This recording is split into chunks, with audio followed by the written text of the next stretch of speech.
ಚಿಕ್ಕ ತಟ್ಟೆ ಹುಳುಗಳು ಡೈನೋಸಾರಸ್ಗಳಿಗಿಂತಲೂ ಹಳೆಯದು ಅಂತ ಅಂದ್ರೆ ನಂಬ್ತೀರಾ?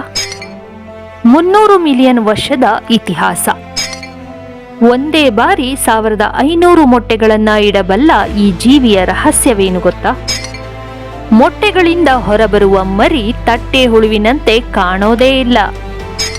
ಇಂದು ನಾವು ನೋಡ್ತಾ ಇರೋದು ಪ್ರಕೃತಿಯ ಅತ್ಯಂತ ಅದ್ಭುತವಾದ ಬೇಟೆಗಾರನ ಕತೆ.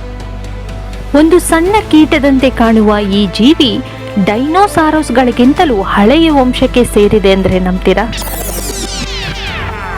ಹೌದು, ಇದು ತಟ್ಟೆಹುಳು. ತಟ್ಟೆಹುಳುಗಳು ಸುಮಾರು 300 ಬಿಲಿಯನ್ ವರ್ಷಗಳ ಹಿಂದೆಯೇ ಇದರ ಪೂರ್ವಜರು ಭೂಮಿಯ ಆಕಾಶದಲ್ಲಿ ಹಾರಾಡ್ತಾ ಇದ್ರು. ಆ ಸಮಯದಲ್ಲಿ ಕೆಲವು ತಟ್ಟೆಹುಳುಗಳ ರೆಕ್ಕೆಗಳ ಅಗಲ 70 ಸೆಂಟಿಮೀಟರ್ಗಿಂತಲೂ ಹೆಚ್ಚಾಗಿತ್ತು. ಅಂದ್ರೆ ಒಂದು ಸಣ್ಣ ಹಕ್ಕಿಯಷ್ಟು ದೊಡ್ಡದಾಗಿತ್ತು ಅಂತ ಹೇಳಬಹುದು. ಆದ್ರೆ ಇಂದಿನ ತಟ್ಟೆಹುಳುಗಳ ಜೀವನ ಹೇಗೆ ಆರಂಭವಾಗುತ್ತೆ ಅಂತ ಗೊತ್ತಾ? ಬನ್ನಿ ಯಾವ ರೀತಿಯಾಗಿ ಅಂತ ಹೇಳ್ತಾ ಹೋಗ್ತೀನಿ. ಒಂದು ಹೆಣ್ಣು ತಟ್ಟೆಹುಳು ಕೆರೆ, ಕೊಳ ಅಥವಾ ನದಿಯ ತೀರದಲ್ಲಿ ಅಥವಾ ನಿಂತ ನೀರಿನಲ್ಲಿ ತನ್ನ ಮೊಟ್ಟೆಗಳನ್ನ ಇಡುತ್ತೆ. ಒಮ್ಮೆಲೆ 100ರಿಂದ 1500 ಮೊಟ್ಟೆಗಳವರೆಗೆ ಇಡಬಹುದು. ಮೊಟ್ಟೆ ಇಟ್ಟ ತಕ್ಷಣ ತಂದೆ ಅಥವಾ ತಾಯಿ ಇವುಗಳನ್ನ ನೋಡ್ಕೊಳ್ಳೋದಿಲ್ಲ. ನಂತರ ಆ ಮೊಟ್ಟೆಗಳು ಅವುಗಳಿಗೆ ಬೆಳ್ಕೋತವೆ. ಮೊಟ್ಟೆಗಳ ಒಳಗಡೆ ಒಂದು ಹೊಸ ಜೀವ ಬೆಳೆಯಲು ಆರಂಭವಾಗ್ತದೆ. ನಂತರ ನಾವು ಮೊಟ್ಟೆಗಳಿಂದ ಹೊರಬರುವ ನಿಂಫ್ನ ರಹಸ್ಯದ ಜೀವನ ಏನಂತ ಹೇಳಿ ನೋಡೋಣ. ತಟ್ಟೆಹುಳುವಿನ ಮಹಾಲೋಕ. ಮೊಟ್ಟೆಯಿಂದ ಹೊರಬರುವ ಮರಿಗಳಿಗೆ ನಿಂಫ್ ಅಂತ ಹೇಳಿ ಕರೀತಾರೆ. ಇದು ನಮಗೆ ಕಾಣುವ ತಟ್ಟೆಹುಳುಗಳಿಗಿಂತ ಚಿಕ್ಕದಾಗಿ ಇರುವಂತಹ ತಟ್ಟೆಹುಳುಗಳು. ಇವು ನಮಗೆ ಕಾಣುವ ತಟ್ಟೆಹುಳುಗಳಿಗಿಂತ ತುಂಬಾ ಡಿಫ್ರೆಂಟ್ ಆಗಿರುತ್ತವೆ. ಜೊತೆಗೆ ನಮಗೆ ಕಾಣುವಂತಹ ತಟ್ಟೆಹುಳುವಿನ ರೀತಿಯಲ್ಲಿ ಕೂಡ ಇರೋದಿಲ್ಲ. ಇದು ಸಂಪೂರ್ಣವಾಗಿ ನೀರಿನೊಳಗೆ ಬದುಕುತ್ತೆ. ಸೊಳ್ಳೆಯ ಮರಿಗಳು, ಸಣ್ಣ ಹುಳುಗಳು, ಮೀನುಗಳ ಮರಿಗಳು, ಕಪ್ಪೆ ಮರಿಗಳು ಇಂತಹವುಗಳನ್ನ ಬೇಟೆಯಾಡಿ ತಿನ್ನುತ್ತೆ. ನೀರಿನೊಳಗೆ ನಿಜವಾದ ಬೇಟೆಗಾರ ಅಂತ ಅಂದ್ರೆ ಈ ತಟ್ಟೆಹುಳುಗಳ ನಿಂಫ್ಗಳು. ಆಶ್ಚರ್ಯಕರವಾದ ವಿಷಯ ಏನು ಗೊತ್ತಾ? ಕೆಲವು ನಿಂಫ್ಗಳು 5 ವರ್ಷದವರೆಗೂ ನೀರಿನೊಳಗೇನೆ ಬದುಕುತ್ತೆ. ಆದರೆ ರೆಕ್ಕೆಗಳಿರುವ ತಟ್ಟೆಹುಳುಗಳು ಮಾತ್ರ ಕೇವಲ ಕೆಲವು ವಾರಗಳು ಅಥವಾ ತಿಂಗಳುಗಳು ಮಾತ್ರ ಬದುಕುತ್ತವೆ. ಹಾಗಾದರೆ ನೀರಿನ ಒಳಗಡೆ ಇರುವಂತಹ ತಟ್ಟೆಹುಳುಗಳು, ಅದು ರೆಕ್ಕೆ ಇಲ್ಲದ ತಟ್ಟೆಹುಳುಗಳು ಹೇಗೆ ರೆಕ್ಕೆಗಳನ್ನು ಬರೆಸ್ತವೆ ಅಂತ ಗೊತ್ತಾ? ಹೌದು, ಒಂದು ದಿನ ನಿಂಫ್ ನೀರಿನಿಂದ ಹೊರಬಂದು ಒಂದು ಗಿಡದ ಮೇಲೆ ಹತ್ತುತ್ತವೆ.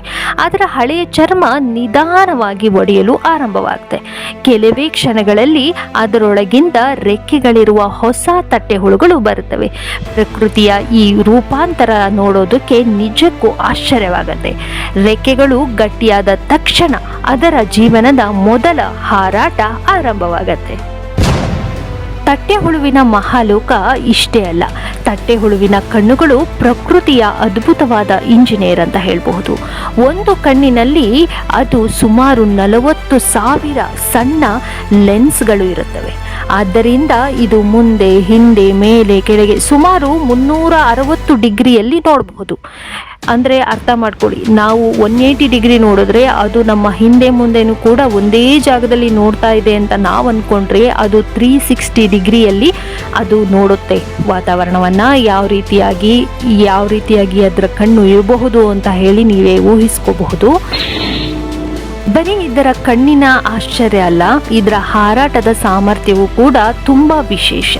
ಹೇಗೆ ಅಂತ ಹೇಳ್ತೀರಾ? ನೀವು ಅಬ್ಸರ್ವ್ ಮಾಡಿರಬಹುದು, ತಟ್ಟೆಹುಳುಗಳು ಮುಂದೆ ಹಾರುತ್ತೆ, ಹಾಗೆ ಹಿಂದೆ ಬರುತ್ತೆ, ಬದಿಗೆ ಹಾರುತ್ತೆ, ಗಾಳಿಯಲ್ಲಿ ಒಂದೇ ಜಾಗದಲ್ಲಿ ಕೂಡ ನಿಲ್ಲುತ್ತೆ.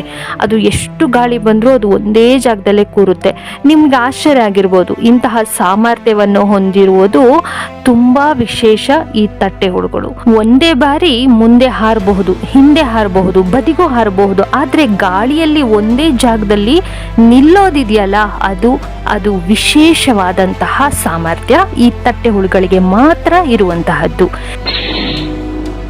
ತುಂಬಾ ಜನ ಅನ್ಕೊಂಡಿರ್ತಾರೆ ಡ್ರೋನ್ ಎಲ್ಲ ಹೇಗೆ ಬಂತು ಅಂತ ಹೇಳಿ. ಇಂತಹ ಸಾಮರ್ಥ್ಯವನ್ನ ಅಧ್ಯಯನ ಮಾಡಿ ವಿಜ್ಞಾನಿಗಳು ಆಧುನಿಕ ಡ್ರೋನ್ಗಳನ್ನ ವಿನ್ಯಾಸಗೊಳಿಸಿದ್ದಾರೆ. ಇವುಗಳನ್ನ ಸೊಳ್ಳೆಗಳ ಪೊಲೀಸ್ ಅಂತ ಹೇಳಿ ಕರೀತಾರೆ. ಯಾಕೆ ಇವುಗಳನ್ನ ಸೊಳ್ಳೆಗಳ ಪೊಲೀಸ್ ಅಂತ ಹೇಳಿ ಕರೀತಾರೆ ಗೊತ್ತಾ? ತಟ್ಟೆಹುಳುಗಳು ಮಾಂಸಾಹಾರಿಗಳು. ಒಂದು ದಿನಕ್ಕೆ 100 ಸೊಳ್ಳೆಗಳನ್ನ ತಿಂತವೆ. ಆದುದರಿಂದ ಇವುಗಳನ್ನು ಪ್ರಕೃತಿಯ ಸೊಳ್ಳೆಗಳ ಪೊಲೀಸ್ ಅಂತ ಹೇಳಿ ಕರೆಯುವಂತಹದ್ದು. ತಟ್ಟೆಹುಳುಗಳು ಇಲ್ಲದಿದ್ದರೆ ಸೊಳ್ಳೆಗಳ ಸಂಖ್ಯೆ ಬಹಳ ಹೆಚ್ಚಾಗ್ತಾ ಇತ್ತು. ಇದೇ ಕಾರಣಕ್ಕೆ ಈ ಚಿಕ್ಕ ಜೀವಿ ಪರಿಸರದ ಸಮತೋಲನ ಕಾಪಾಡುವ ಪ್ರಮುಖ ಯೋಧವಾಗಿದೆ. ತಟ್ಟೆಹುಳುಗಳ ಬಣ್ಣ ಕೇವಲ ಸೌಂದರ್ಯಕ್ಕಾಗಿ ಅಲ್ಲ, ಅವುಗಳ ಬಣ್ಣವು ವಯಸ್ಸು, ಲಿಂಗ, ಪರಿಸರ ಮತ್ತು ಜಾತಿಯನ್ನ ಸೂಚನೆ ಮಾಡುತ್ತೆ.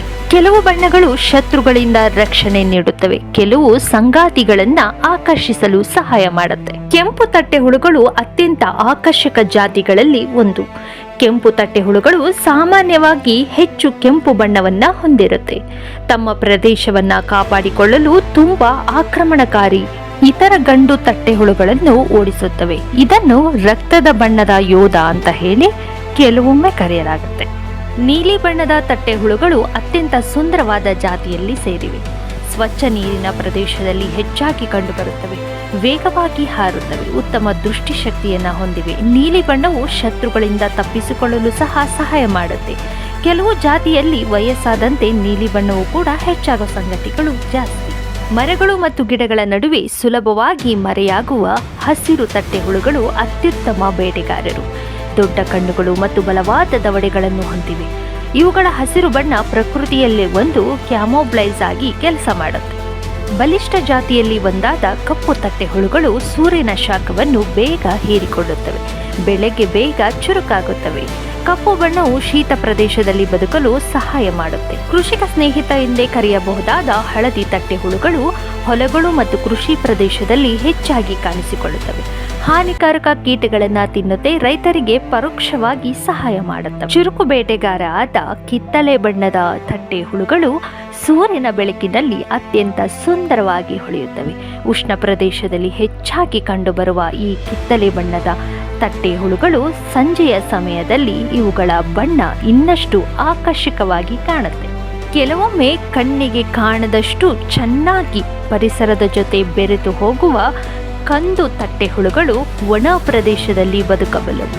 ಮರದ ಕೊಂಬೆ ಮತ್ತು ಒಣ ಎಲೆಗಳ ಜೊತೆ ಬೆರೆತು ಕಾಣುತ್ತವೆ. ಶತ್ರುಗಳಿಂದ ತಪ್ಪಿಸಿಕೊಳ್ಳಲು ಬಣ್ಣದ ಸಹಾಯವನ್ನ ತೆಗೆದುಕೊಳ್ಳುತ್ತವೆ. ಕೆಂಪು, ಕಂದು, ನೀಲಿ, ಹಸಿರು, ಕಪ್ಪು, ಹಳದಿ, ಕಿತ್ತಳೆಗಳು ಹೀಗೆ ಬಣ್ಣಗಳು ಬೇರೆ ಬೇರೆಯಾಗಿರಬಹುದು. ಆದರೆ ಪ್ರಕೃತಿಯ ಸಮತೋಲನ ಕಾಪಾಡುವ ಕೆಲಸದಲ್ಲಿ ಎಲ್ಲಾ ತಟ್ಟೆಹುಳುಗಳ ಪಾತ್ರ ಅಮೂಲ್ಯವಾದದ್ದು. ಸೊಳ್ಳೆಗಳ ವಿರುದ್ಧ ಹೋರಾಡುವ ಈ ಪುಟ್ಟ ಯೋಧರು ಭೂಮಿಯ ಅತ್ಯಂತ ಯಶಸ್ವಿ ಬೇಟೆಗಾರರಲ್ಲಿ ಒಬ್ಬರು. ವಿಡಿಯೋ ಇಷ್ಟ ಆದರೆ ಲೈಕ್ ಮಾಡಿ, ಶೇರ್ ಮಾಡಿ, ಕಮೆಂಟ್ ಮಾಡಿ ಆ್ಯಂಡ್ ಸಬ್ಸ್ಕ್ರೈಬ್ ಮಾಡೋದನ್ನ ಮರಿಬೇಡಿ. ಮತ್ತೆ ಮುಂದಿನ ವಿಡಿಯೋದೊಂದಿಗೆ ಭೇಟಿಯಾಗ್ತೀನಿ. Thank you so much.